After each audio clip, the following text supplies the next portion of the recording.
the Bills over the 49ers 35-10. Brock Purdy was 11 of 18 for 94 yards and a lost fumble where it just kind of squirted out of his hands.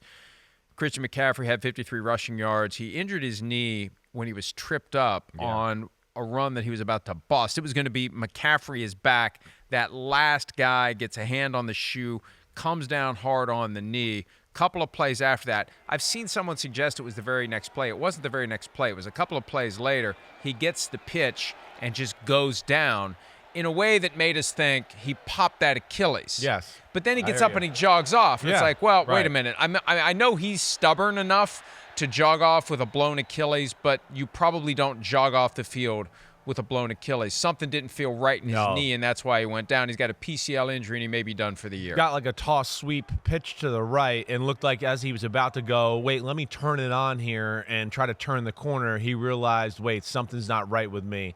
And he just basically and it's the goes right down to leg. the ground. We didn't even know at first. Like, is it the left leg that gives out? It was the right leg because we saw him walking back to the locker room with, like, the sock cut off because they were checking out the knee. So he likely will be done for the year. And, look, if he's going to miss a few weeks and they keep losing, there's a certain point where you just say, let's just reset and get to next year. And hey, injuries are a part of the game. And that's why, you should think twice before you start putting money on these prop bets, because if the guy gets injured during the game, you're screwed. He's going to hit the unders, and that's how it goes, especially running back. Yeah. And in a year where we've seen Saquon Barkley and Derrick Henry and this ascension of the running back position, McCaffrey was playing great last year. He was just the only one in his position who was playing great. And now this year's just been a disaster with 8 games missed due to the Achilles injury. He was back for 4 games, never really got himself going.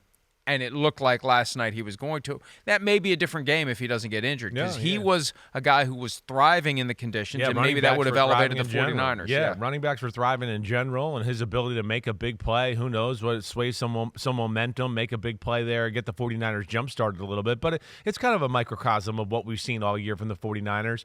It just, they're, for lack of a better way to say it, microcosm, and a little bit of just a beaten-down puppy is what I look at them right now. Just all the things we've even talked about. I know we talked about it last Monday when they came off of that loss. It's a team that's fought so hard for so many years, hasn't got the payoff with the Super Bowl. This year, there's some off-season drama that happens when you are a good football team. And then there's the McCaffrey injury on top of the Ayuk contract stuff, and other guys, of course, that are really good football players that are beat up on their football team. And it all seems like it's finally just coming to a pinnacle where it's collapsing and crashing down here. Pinnacle, damn. Microcosm and pinnacle. I'm hot right now. Are you sure you were working college football and didn't actually go to college for the last go to class for the last 4 months? I might graduate, Mikey. But we'll see where it goes. But yeah, I think that to me is what it looks like. And then you look at it and the way they're playing right now, and we are at the time of the year where basically there's 1 or 2 teams that I would say aren't who they are. Like, right? You are who you are. And the 49ers, defensive problems, offensive inconsistency,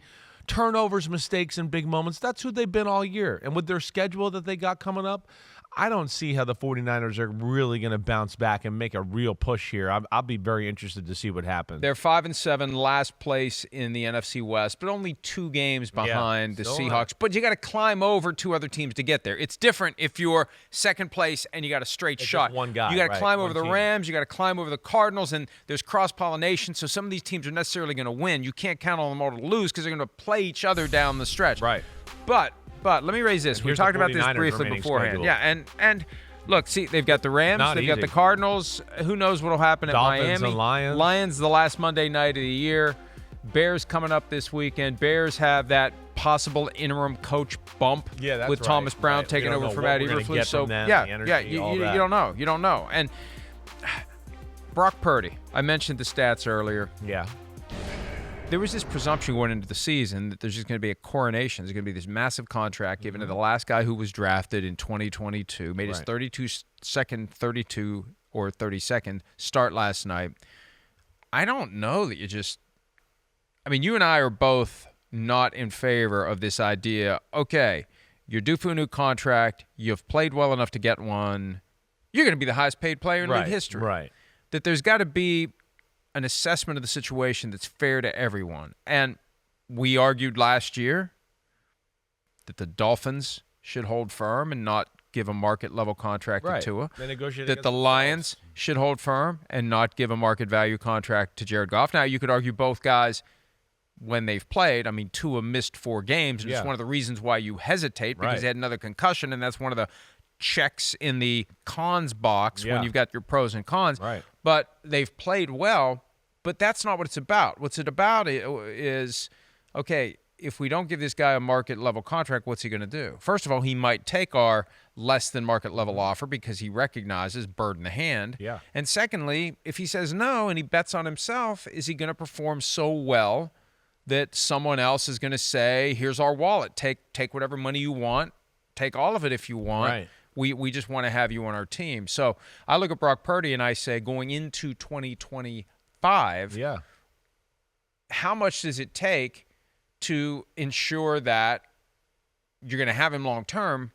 Because I think even if he hits the open market, who's going to be like, hey, we have to go get Brock Purdy? No, I think we must go get Brock Purdy. It's a good marriage. They both need each other.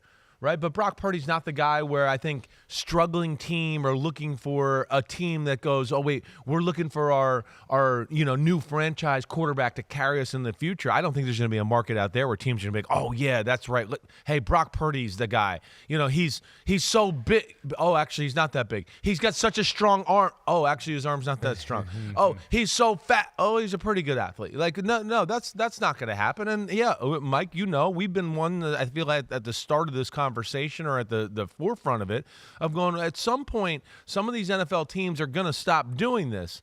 Pay some of the other mid-level guys money. Don't always go to hey, our new top receiver now gets to be the highest paid guy. There's got to be a benchmark or a line of demarcation to go, wait, no, this guy's the man at this position, and we fall underneath that. And this is another example of that. I mean, with the quarterback position, I think we all agree. I mean, it should be like, hey, Patrick Mahomes makes this. Nobody else makes more than that until you've proven you're in Patrick Mahomes' level, right? You might dance around with it. It might be even. I understand that. But, yeah, I do think this is the situation where I don't think there'll be a huge market for him. Everybody realizes this is a great matchup between him and Shanahan and how it works offensively that way. And then you're seeing in this year just alone where their defense isn't as dominant. They can't run the ball at will. That the offense doesn't look anything like it did, and Brock Purdy's not the guy that's going to close that gap necessarily to go, hey, don't worry, we're hurt today, or we're not running the ball. I'll make it happen for us, like Josh Allen or other guys that we can talk about that are in that conversation. Yeah, I'm going to elevate the team, right, or I'm going to separate from my teammates, and I'm going to go out and have on my own the kind of day that's going to potentially allow us to win. We don't see that from him. There's another dynamic as well. Right. The length of the commitment when you do one of these deals. 2 years or 3 years. It's usually 2 years or 3 years. Sometimes it's year to year like it was with Geno Smith, but typically it's 2. We saw with several of the quarterbacks this year, it's a firm 3-year commitment. Rarely does anyone do the 5-year Deshaun Watson thing, and the Browns got what they deserve for going against the grain in that regard. I just wonder, and I'm trying to factor in the whiff of dysfunction that floats around the 49ers front office because it was there before they lucked into Kyle Shanahan and John Lynch. Right. And I don't know that it's gone. It prompted Jed York, the CEO of the team, at one point to declare publicly, you don't fire the CEO. That's how bad it had gotten. They went from Jim Harbaugh to Jim Tomsula to Chip Kelly. I just wonder if there's going to be hesitation to authorize a massive contract to Brock Purdy when potentially going into next season you could have Jed York incorrectly thinking maybe I'm going to make a change after 2025. Not that it's warranted, but you have to factor in how where his head is how he will deal with a situation because we see owners make bad decisions from time to time about whether to keep or whether to get rid of a coach. If Jed York is thinking, and if Parag Marathe is telling him, or whoever else he listens to is telling him, we need to let this all play out because maybe we're going to change coaches after 2025, and even if they shouldn't, that becomes a factor in making a commitment to that coach's quarterback. Yeah, right. I mean, I think that's a fair point. I would think and I would hope that the 49ers are at that process in their mind after it's Kyle Shanahan and he's been, no question, one of the 3 best coaches in football over the last 6 or 7 years, if not just plain old number 2 behind Andy Reid, the guy that he can't beat in the Super Bowl. But I understand what you're saying there. You're right. You got to see the future and what you're kind of expecting there. I expect Shanahan to be there. I think the bigger question for me, Mike, and I know we'll talk about the Bills and what they did and how awesome they look here, but it isn't interesting with the 49ers and where they're falling here and where they're going in the future. They have some big future decisions to figure out in general. Yes. I mean, you've given big money to McCaffrey, who's, again, it's a running back who's up there in age, and as we're seeing, he's a little beat up. Trent Williams is up there. They gave big money to him. Ayuk, of course, they gave money to him. Now he's coming out, going to be dealing with a big-time injury, right? George Kittle getting toward the end of his contract, also age getting up there. I mean, they're at the point where they have a lot of guys on their football team where you go, wait, do we continue to pay them going forward? Or do we cut the cord because we're getting to the point here where, there is a little slippage, it is going downhill, and they're at an age where I don't know if it's going to get any better or they'll stay healthy, and they're going to have Lynch and Shanahan are going to have some really tough decisions, I think, with some of these guys on the roster this year. Yeah, you're going to see some turnover, some reload, not necessarily rebuild, but it's on the fly. Yeah. They're going to have to identify some of the larger contracts. They're going to have to squeeze guys. You may have some guys like Kyle Juszczyk did this year who take less to stay put. Right. That could happen. George Kittle could end up doing that. You could see some guys get traded. There was that weird report the last time the 49ers and the Seahawks got together, and I understand that the folks who put out reports on Sundays have to come up with something, but it was this thing about how the 49ers wanted the Seahawks wanted Deebo Samuel and DK Metcalf, and it had this weird feel like the agents are starting to think, where are we going to put Deebo next year, because it's going to be the end of the road for him in San Francisco. Right. Let's create some interest in Deebo Samuel, and I feel like there will be some big names, some players who were part of this 49ers nucleus who were gone after this year. I don't disagree George with Kittle you. said it last year. Yeah, he knew. Going into the year. Exactly right. He knew. He made a comment, right? Like, this might be our last chance. This might be our last run with this football team. Yeah, they're getting at that point. In the NFL, after 4 or 5 years, I don't care who you are. It's an eternity. It's an eternity. Everybody starts to think about turning over a football team, and only the future is going to tell. The 49ers, who come off a close Super Bowl loss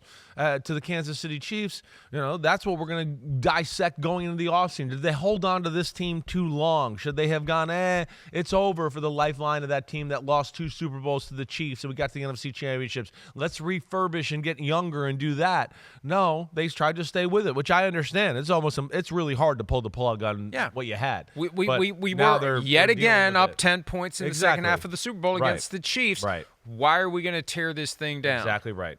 And I think that led to some decisions with the football team and whatever, just to keep it going. But big picture wise, I don't know if that's the best thing for them, and we'll see how this all shakes out. I think they were counting on Brandon Ayuk happily accepting whatever it was going to be, $14 million in his fifth-year option, and they were too stubborn, and they waited too long, and they created problems. It trickled into the season, and it just set a bad atmosphere. Yes. And I think we kind of sensed that something like this would happen. Definitely did. We did. Right. Once the injuries start, it's 2020 all over again. Yeah. That's correct. And I think you couple that with the fact that you didn't win the Super Bowl. You've played the physical brand of football in a lot of games over the last 5 years.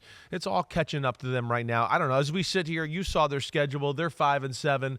Before we switch to the Buffalo Bills, what do you think? You think the 49ers can make this happen? I know they're alive in the West, like you talked about. Well, nobody's out of it. But do you feel it? What's pasta and meatballs say to you? All right, let's assume the Lions win the NFC North. Yeah. They're most likely not going to catch the Vikings, who hold the tiebreaker head-to-head with the 49ers, or the Packers, who hold the head-to-head tiebreaker. Right. They're 5 games behind the Vikings with 5 to play. That's probably already – they can't catch the Vikings. I think the West is the only way to go. They have to win. They have to climb over the other 2 teams and take down the Seahawks. And if it was just a straight shot like the Buccaneers had not that long ago, 2 games behind the Atlanta Falcons – fine, but when you have to climb over teams that aren't going to lose all of their games and sink to the bottom, that becomes a bigger challenge. So I think it's going to be very difficult for them. I think that when Steve Kornacki returns next week and he starts spouting off 49ers percentages, they are not going to be good. No, I don't think so. If they lose one more, they're probably done. I don't think 9-8 is going to be good enough this year.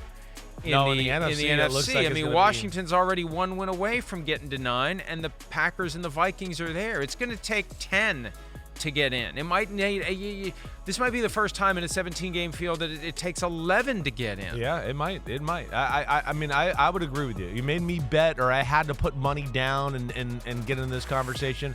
I'd sit here right now and go, with the way the 49ers look, the way they've played, right, the attitude, what we saw last night, just kind of physically getting beat up for the second week in a row, I don't think it's there. I mean, they're going to have to capture some magic that I haven't seen them have at this point of the year. Put the graphic back up, please, because I don't want to completely surrender this argument, even though it will never go anywhere. The idea of the Seahawks at 7-5 hosting the 9-3 Packers and the Falcons at 6-6 hosting the 10-2 Vikings is freaking ridiculous. But they'll never change the current structure because, in theory, you've got a 1-in-4 chance of hosting a playoff game every year because the best of 4 teams, or the least bad of 4 teams who are in that same division each and every year, are guaranteed hosting a playoff game. They'll never change that. As unfair as it looks, if the Falcons are 4 games worse than the Vikings. I mean, the Vikings could blow the Falcons off the field on Sunday when Cousins goes back to Minnesota. It will still be potentially Vikings at Falcons in the wild card round. Yeah. There's nothing the Vikings can do about it short of catching the Lions. No, there's not. You're right. I mean, it's one of the flaws of the system, but the system as we know it is pretty damn good, and I got no issue with that. But people will argue. But I get you. People will argue, like when the Seahawks beat the Saints in 2010, when the Saints were like 4 or 5 games better. Well, the fact that the Seahawks won proves they're the better team, right? But if you pack that game up and you play it in the Superdome, the Saints are going to win that game. Yeah, it's a different football game. Yeah. You're right. There's a lot of factors that go into that, too. Sometimes you get a little easier schedule, how it shakes out, in those years, too. Seattle, their division wasn't bad. It was tough there as far as that's concerned, so it was highly competitive. There's a lot of things that go into that. But I hear what you're saying, and there's going to be some pissed off on-the-road wildcard teams in Week 1 this year. Hi, it's Mike Florio. Thanks for watching PFT on YouTube. Hit subscribe for the latest news and analysis from Pro Football Talk.